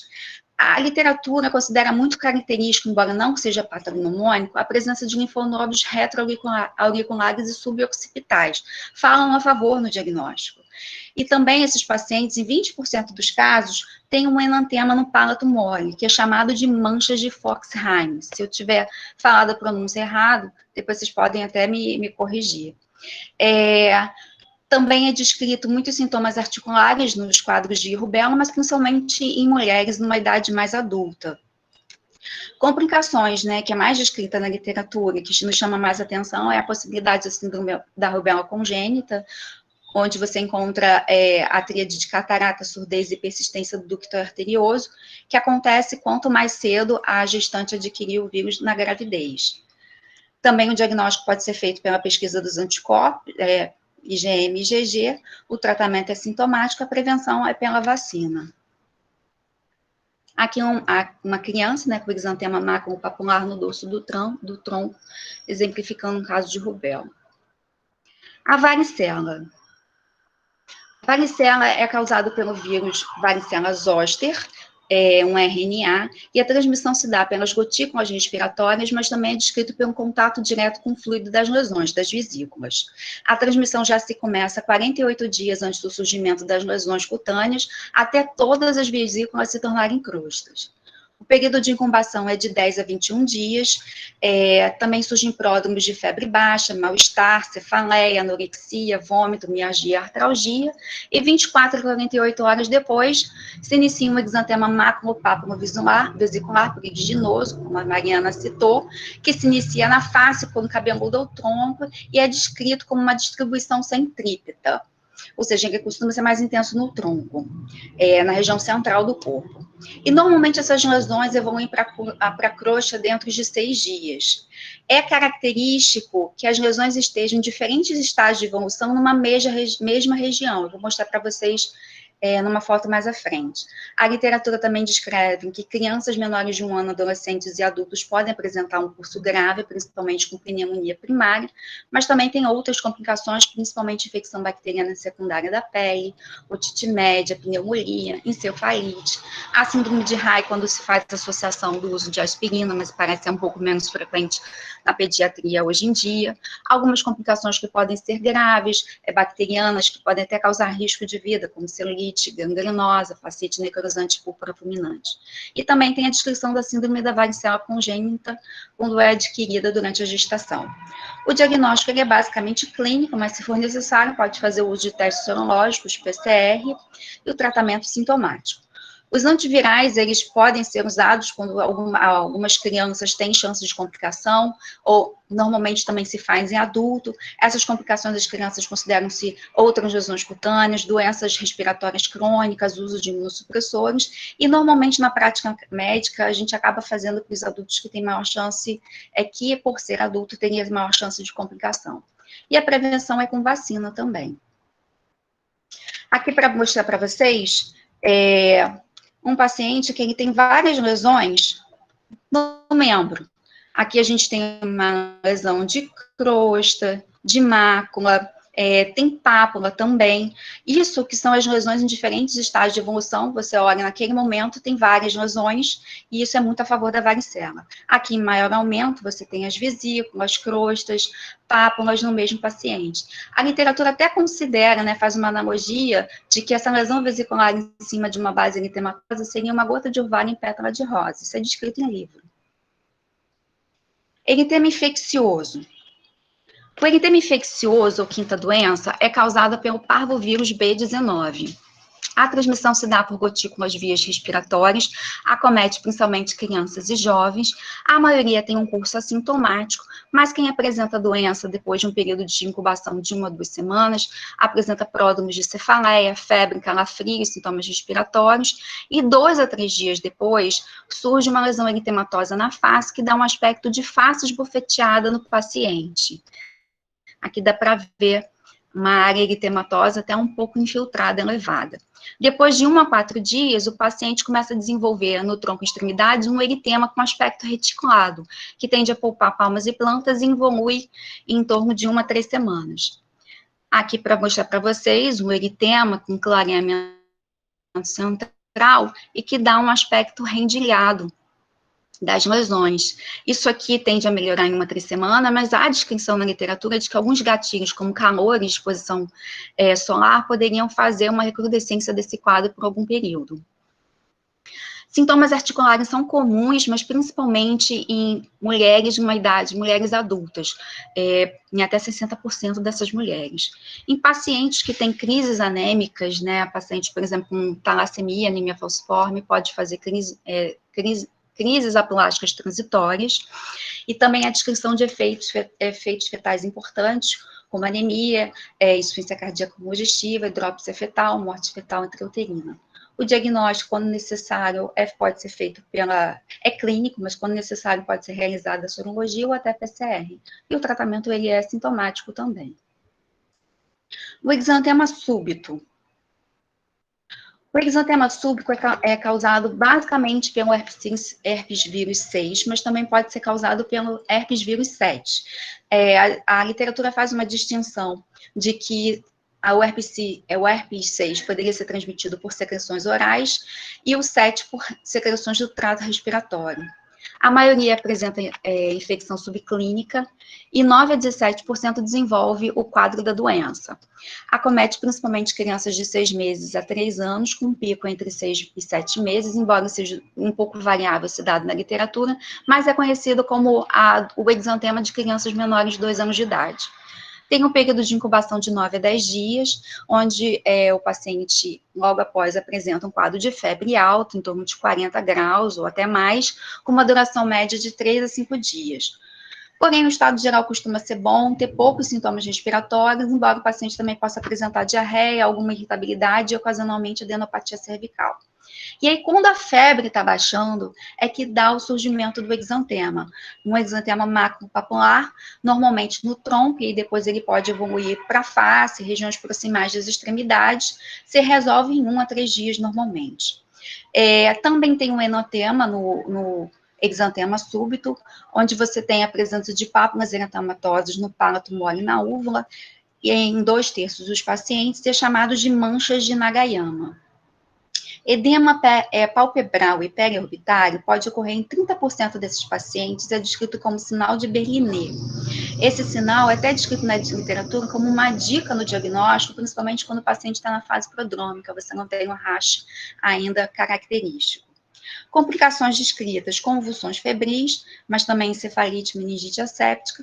O diagnóstico ele é clínico, mas também pode ser lançado mão da sorologia e PCR, e o tratamento também é sintomático. Aqui, para exemplificar, um paciente com exantema macular, na região do tórax anterior e aqui na região do dorso do tronco. Enteroviroses.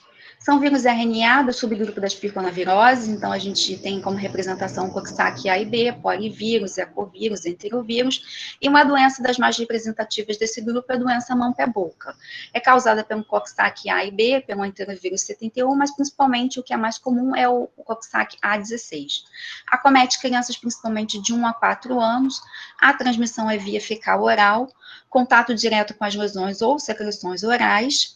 Tem um período de incubação de 4 a 6 dias, com pródromos de febre, mal-estar, dor de garganta, disfagia e dor abdominal. E após 2, 3 dias, o paciente apresenta um enantema doloroso, com vesículas e erosões principalmente na mucosa bucal e língua.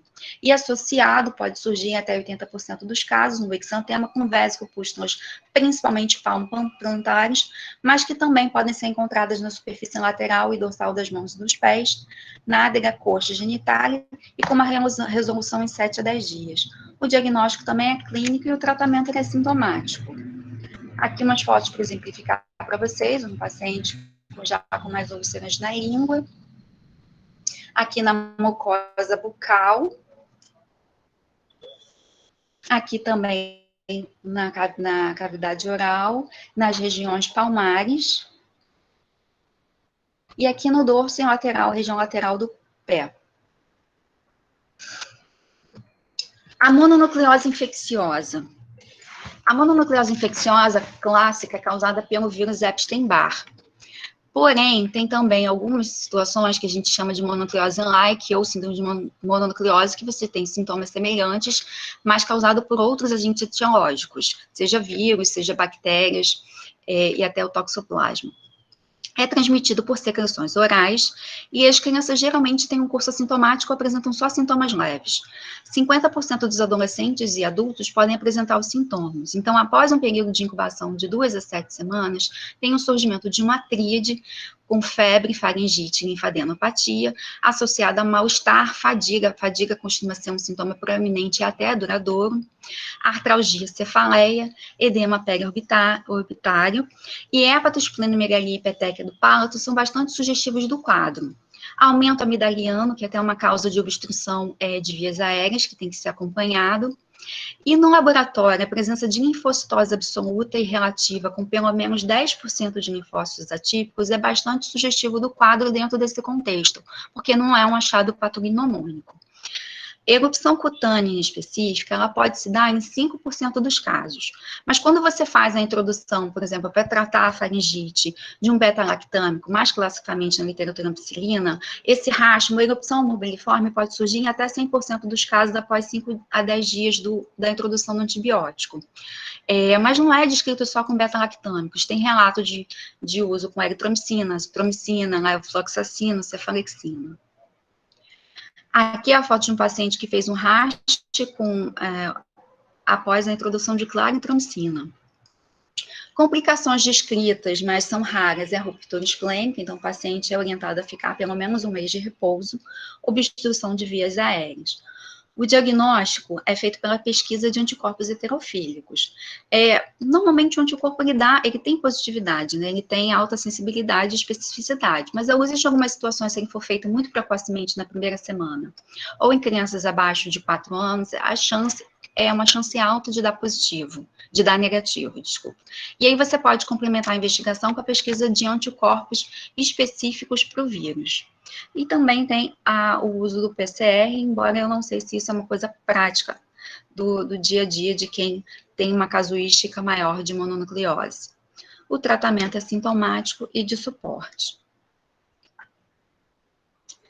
Arboviroses. A minha intenção aqui não é esgotar os tópicos de arboviroses, porque, assim, isso aqui é uma aula, mas faz parte da nossa realidade, do contexto Brasil, Rio de Janeiro, são causas de exantema, então tem que estar na nossa mente quando a gente está de frente de um paciente com um quadro exantematoso.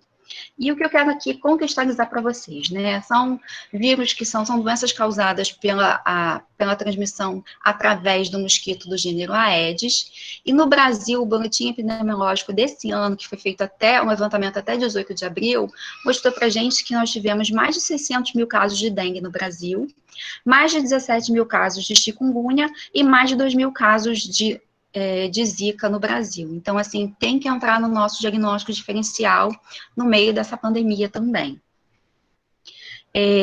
Para ilustrar, o Rio de Janeiro contribuiu com 3 mil casos de dengue nesse período, 3 mil casos aproximadamente também de chikungunya e Zika em torno de 82 casos. Que esse quadrinho que eu acho bem legal para a gente ter na prática, quando a gente está atuando na atenção básica, é porque ele mostra para a gente as diferenças, que a gente encontra mais numa doença em relação à outra, e o que eu quero chamar a atenção para vocês aqui é do rash. Na dengue a gente tem uma febre alta e o rash costuma ser mais tardio, começar quando a febre começa a ceder. Não significa maior gravidade, é a evolução dele. Ele acomete em torno de 30 a 50% dos casos, então ele vai estar ausente em 50%, mas é um dado a mais dentro de toda aquela sintomatologia de febre alta, dor abdominal, dor retroauricular, cefaleia. Na Zika, né, a gente tem um quadro normalmente sem febre ou subfebril, que surge em torno, no primeiro ou no segundo dia, você tem concomitantemente o surgimento do rash em quase 100% dos pacientes. Então, o rash ele é um dado importante. O prurido, esses pacientes eles podem ter prurido ou não, mas o prurido ele costuma ser mais intenso nos pacientes com Zika. Um outro dado que fala muito a favor, a gente fala muito quando está atendendo lá no Itanhangá, é a presença de conjuntivite, que pode chegar a 90% desses pacientes. E na chikungunya também é um quadro com febre alta, como na dengue, só que ele tende a surgir um rash entre o segundo e o quinto dia de evolução da doença, em torno de 50% dos pacientes. E o que tem de muito marcante no chikungunya é o quadro de doenças e sintomas articulares, né, que podem causar até um quadro de artrite crônica. Aqui para mostrar para vocês um paciente com dengue com um exantema macular no abdômen e nos membros inferiores, ou seja, não é muito diferente do que a gente vê nas outras causas virais, não necessariamente, então só olhar no exantema às vezes não ajuda, você tem que fazer outras perguntas, pesquisar os sinais e sintomas desse paciente. Aqui é uma paciente até com rash um pouco discreto, mas é um exantema com pápulas na região do dorso do tronco, paciente com Zika. E aqui é um paciente para ilustrar um exantema na região que está cometendo também palmas e plantas no paciente com chikungunya.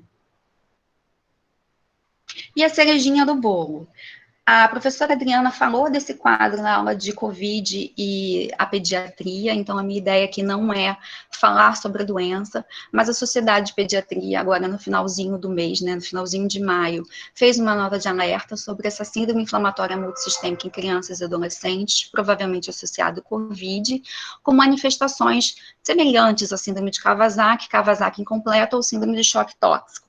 Então, a minha proposta aqui é mostrar para vocês, em fotos e imagens, sobre Kawasaki. Se me chamarem para responder ao parecer num hospital com uma criança suspeita de Kawasaki, ou um Kawasaki num contexto de Covid, o que eu vou procurar para dizer para ela que o quadro é compatível, né?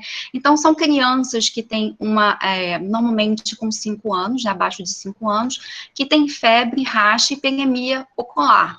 E aí eu vou procurar alguns outros achados para fechar os critérios. Então, essa é a carinha de uma criança com Kawasaki.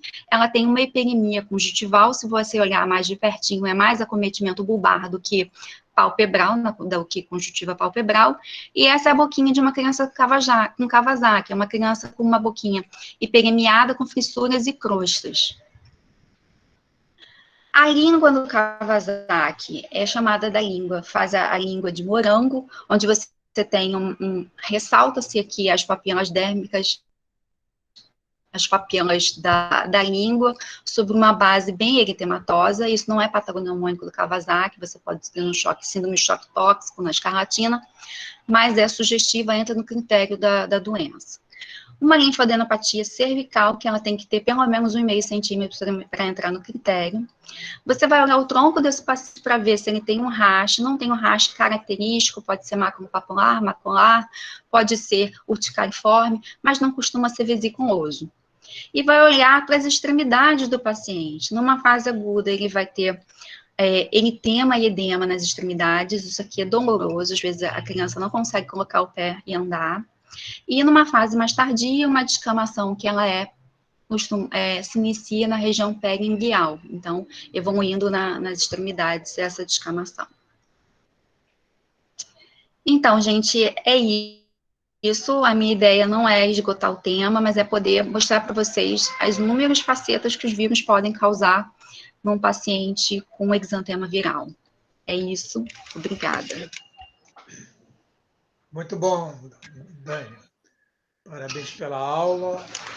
E quero voltar a dizer que essas erupções, esses exantemas que a gente cansa de ver nos hospitais, a gente tem que contextualizá-los, porque fica muito difícil solto.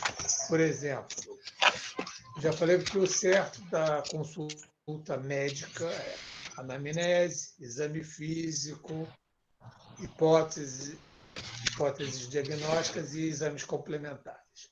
Vamos supor que a última vez que eu vi uma doença mão-pé-boca foi a seguinte: o médico, pai médico e a criança, aí mostrou as mãos assim direto, assim, ali no fundo do ambulatório. O que é isso? Ah, não sei. Ah, mas eu tenho isso aqui. Aí eu juntei um com o outro. Ah, então isso deve ser uma doença pé-mão-boca.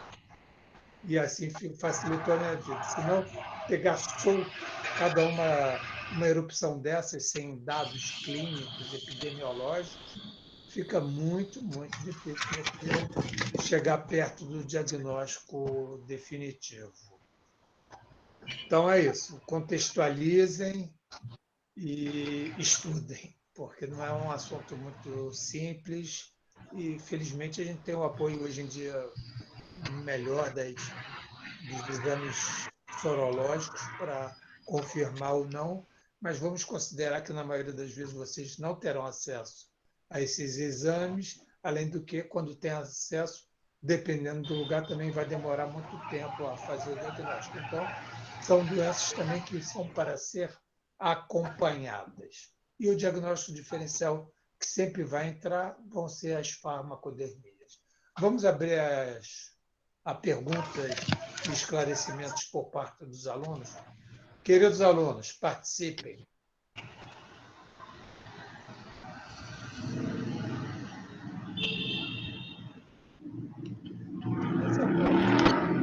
Bom dia, não sei se está dando para ouvir, é que eu tenho uma dúvida sobre eritema infeccioso. Sim. No eritema infeccioso tem uma parte que paciente de risco seria tipo o feto que fala que faz anemia, insuficiência cardíaca e depois hidropsia fetal, não é isso? Aham. Você podia me explicar sobre isso? Porque eu não entendi muito bem. Vamos lá. O parvovírus, ele tem um tropismo pelas hemácias, pelos precursores das hemácias. Então, Provavelmente isso esteja vinculado a fazer o quadro de anemia quando tem aquisição fetal, mas também você pode ter outros quadros de insuficiência cardíaca de alto débito, e levando a hidropsia fetal, porque você tem uma nasarca associada, provavelmente por um quadro de anemia aí. A pediatria talvez até possa explicar isso um pouco melhor. Mas a questão do tropismo pelo parvovírus, pelas as células precursoras dos eritrócitos, isso é muito importante no quadro. Te respondi, Maria Alice? Muito obrigada. Nada.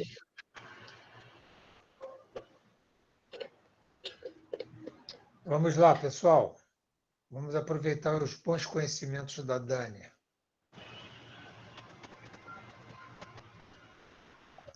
Eu sei que é um tema muito extenso, tem muita coisa para destrinchar, assim, foi meia hora, tentei focar no que eu considero que é mais relevante, mas é um mundo, né? Exantemas virais é um mundo, não se esgota, tem muito mais doenças, síndrome de Janot-Crosty que a gente tem falado, outras febres virais, mas podem perguntar, gente, se eu souber responder, se eu não souber, a gente estuda e checa depois. Abri, Dani, Mariana aqui. Manda ver, Mari. Enfim, na prática, esses exantemas, essas doenças virais, assim, é muito difícil a gente fazer o diagnóstico somente pelas lesões. Assim, a gente pegar, tipo, um exantema morbiliforme e falar que aquilo é, enfim, A, B, C, enfim. Então, assim, para a prova de residência, eu acho que uma coisa que vocês têm que decorar, saindo desse mundo prático, indo para residência, vocês têm que decorar palavras-chave, porque na prova de residência, a questão tem que ser patognomônica, porque se colocar só assim, exantema, febre e odinofagia, pode ser qualquer coisa. Então, assim, decorem palavras-chave dessas doenças. Então, assim, fase esbofeteada, vai falar parvovírus, cóplice, sarampo. Então, vocês precisam saber e decorar isso para a prova. Para a vida, é claro que isso é ótimo, porque estudar é sempre bom, isso sempre agrega. Mas é só essa dica aí que eu estou dando para vocês. Sim, a Ana Carla está me fazendo uma pergunta aqui. Diagnósticos diferenciais de lesões cutâneas entre síndrome mão, pé, boca.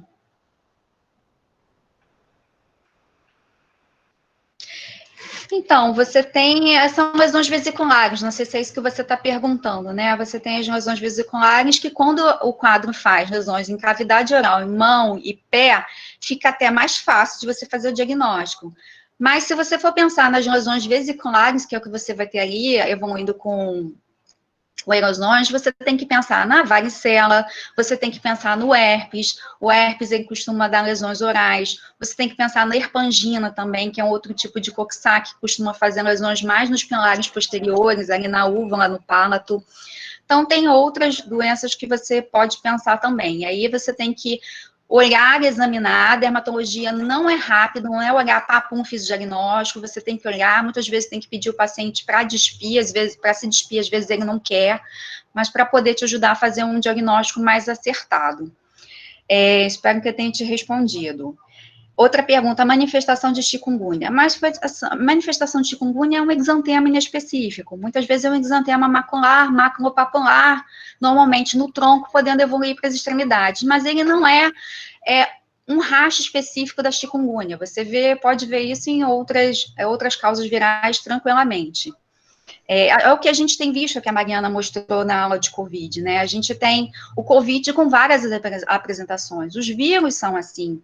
A gente tem várias doenças, quando você vai ver, é um vírus mais causador, mas não é só ele. Você tem outros vírus associados, como a própria mononucleose, que eu já tinha falado antes.